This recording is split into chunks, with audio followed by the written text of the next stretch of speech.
Tapos may itlog. Buhay yung itlog. Buhay yung itlog. Ganyan talaga siya. Inis na sabihin mo. Hindi ko naman alam na may itlog eh. Oo nga. Oh.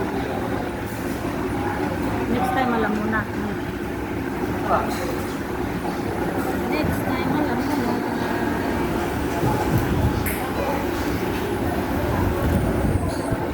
Kain tayo guys. Ayan, bagong menu. Bagong shop. Ka-open lang. Beef rice. May itlog. Buhay pa yung itlog. Nanginginig pa. Nanginginig pa yung itlog. Huwag kang maano. Ay, nabutas nga. Tikman natin yung beef.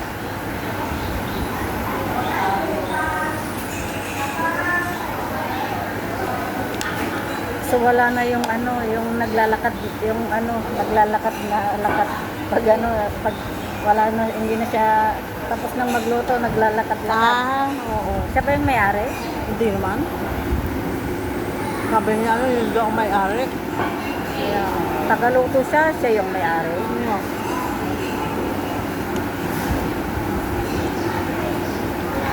Kain tayo. Ayan yung kasama ko, ayaw kumain. Papakita na naman ako.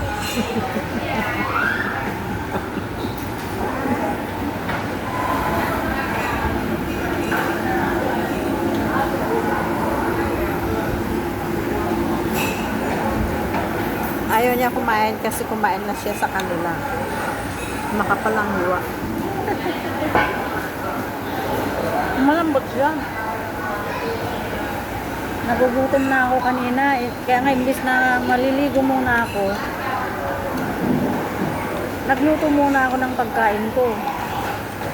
Masarap siya. Edi next time, sabihin mo yung itlog. Uli ko.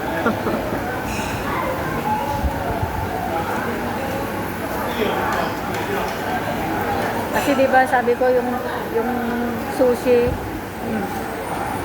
oh, yung amo ko, 4 yung nakain, 3 sa akin. Nag-ano nga ako ng kamatis, tsaka 2 itlog.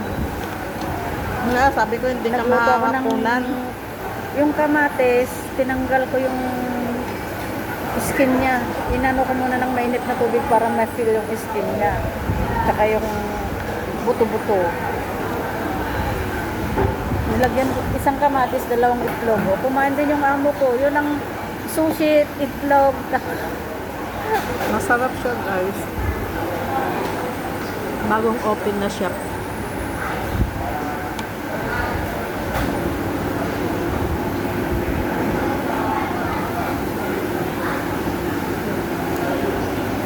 Ang lambot niya.